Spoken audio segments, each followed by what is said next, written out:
Vice President Biden, Your Royal Holiness, distinguished guests, ladies and gentlemen, I'm very proud to be speaking to you at the first Concordia Europe Summit. Very proud. As we've heard these past 2 days, partnership between government, business, and non-profits is not just a better way, it's the only way. So thank you, Nick and Matt. Thank you to the Concordia team. And thank you to all those who made this event possible. Now, there are people out there who think there are no more heroes in the world. Well, you just heard from one. A great one. Someone who both in his personal and public life has faced challenges, catastrophes, and tragedies that would have brought others to their knees and kept them there. Yet he rose up, faced all those years ago with the tragic loss of his wife and infant daughter. How did he then persevere with more than 4 decades of outstanding public service? How did he lose his adult son whilst being Vice President of the United States, yet still be bound by duty? Well, only a hero does. And the truest of heroes do not accept or expect that they are a hero. By serving, not ruling, always serving his family, community, faith, country, the world.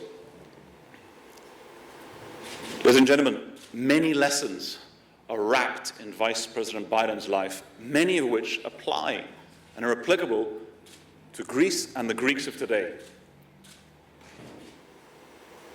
Now, this epic social and economic crisis, which has engulfed this land these past 9 years, has had many obvious negative effects. But to me, some of the most profound are less obvious. A dilution of pride, a reduction of self-worth, a loss of cultural identity. And this permeates the bloodstream and consciousness of all Greek people. It infects our souls and our spirits. Now, this may be all that you have heard and read, but this is not all that we have seen. What we have seen gives us hope and confidence in the Greek people. Now, we often read, we hear of the label of lazy Greeks. I don't see that at all. I see industrious work engines, be it the ingenious young tech startup or the selfless volunteers on the island of Lesbos. We read, we hear of the inevitability of perpetual crisis. But I see people refusing to give up and refusing to give in. Fighters, Greek fighters. We read, we hear of complacency. But I see the opposite. People fighting for survival. Creativity on steroids. Making something out of nothing. Heroes. Heroes. But I'll come back to that. Now, like you, I worry. I have my sleepless nights. In the dark of the night, I worry that I see more resentment than compassion, more greed than generosity, and more pessimism than optimism. But then the morning comes, and I see heroism all around, and many heroes born and shaped from many crises. For there is a well of latent greatness in all of us. Often it takes adversity for heroism to be ventilated and brought to life. Let me give you two examples. My wife, Nitsia, runs a mental health organization called the Seleni Institute. And every month, there are workshops for teen mothers. The first workshop included one very insecure 16-year-old girl who was brave enough to come with her small baby. One of the clinicians at Seleni congratulated her for being a mother. These were words she had never heard. She had never been told, congratulations for being a mother. She had been marginalized, not believed in, looked down upon. Sound familiar? On hearing these words, she started to cry. She started to cry. Congratulations for being a mother. She broke down because she realized no one had cared for her until that moment. The belief and care Seleni gave to her ignited what was within. She refused to give up. She's working by day. She refused to give in. She studies by night. She is a heroic mother 24/7. And then a few weeks ago, Nitsi and I hosted 20 young people from the Bronx in New York for dinner. Limited by social immobility, constrained by circumstance. They were brilliant kids, all of them. Bright-eyed, sharp, hungry, perceptive, raw human capital. Sound familiar? The fact that they had so rarely been complimented or encouraged led them to believe they were not worthy of either.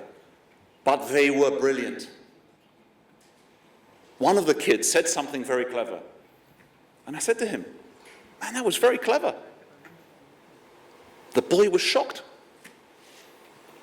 And I was shocked that he was shocked. Now, you don't have to believe in miracles, but you do have to believe in people. And people believed in make miracles. And we see this all the time here in Greece. Now, we also see young people being looked down upon, marginalized, and not believed in. We hear of young interns applying for jobs outside of Greece, but being rejected because they are Greek and stereotyped as lacking in some way. Funding for Greek companies not being approved because they're Greek and stereotyped as a bad investment. Now, the stereotype can become the prototype or not. Because the other side of the coin of crisis is the intern who is working until the early hours of the morning. The entrepreneurs with no monetary capital compensating every hour of every day with ambition capital, creativity capital, and the capital of sheer determination. The social workers who work 16 hours a day for 800 euros a month, saving the lives of the voiceless and the oppressed. There are many Greek heroes, ladies and gentlemen, that are unseen, unheard, and unappreciated. I find that unacceptable. No one says it. No one says it. But there are legions of heroes out there fighting every hour of every day. They may not be seen or heard, but they are there. Instead of the lazy Greeks, the heroic Greeks. Now, 2 weeks ago was the 100th anniversary of John F. Kennedy's birth, and I was reminded of a story. In the early 1960s, President Kennedy visited NASA, and he saw a janitor sweeping the floors. He approached the janitor, and he asked him how he was and what he was doing. The response, Mr. President, I am working to help put a man on the moon. And he was right. He was right. He may not have had as critical a role as the engineers, or as glamorous a role as the astronauts, but he played a part. He played a part. He was contributing to the solution. He had a purpose. And it is the accumulation and collection of individual purposeful acts, be it from the janitor or the President of the United States, that put a man on the moon.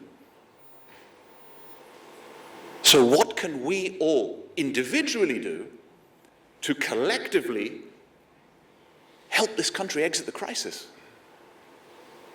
To restore the national pride and prove the skeptics and cynics wrong.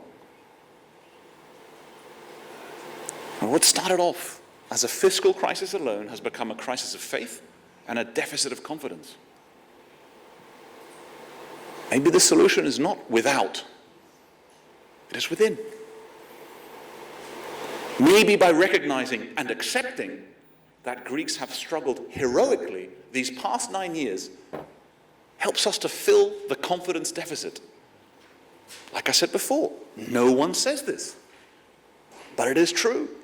And they are here today amongst us, heroic Greeks. Maybe it is by realizing we are not prisoners of the present, and the future is not finite. The story of Greece is not ended. It's still being written by you, written by all of us, young and old, rich and poor, powerful and powerless. And just like the janitor, if our individual acts are infused with collective purpose and belief, heroes are born and miracles are possible. My friends, Greeks need not be the subject of pity or scorn. Belief in our country is not possible without belief in its people. You, all of us. The heroic in our past was defined in battle. Now it must be defined in everyday struggle. At the same point in time, we must no longer look to or rely on the heroes of our past, but look for the heroic in each other. The everyday, ordinary heroes. Like the mother with tears in her eyes. The Bronx boys and girls with newfound smiles on their faces and confidence in their hearts. And I see it every time I come here. Every time. Without fail. So, today, and finally, Greece and Greeks are global underdogs. An economic and social David to the Goliath of negative expectations. But there is opportunity in being David sometimes. We have the possibility to reinvent ourselves, to prove people wrong, to emerge stronger and united, to reaffirm our collective culture. And of course, lest we forget, David beat Goliath. Thank you very much.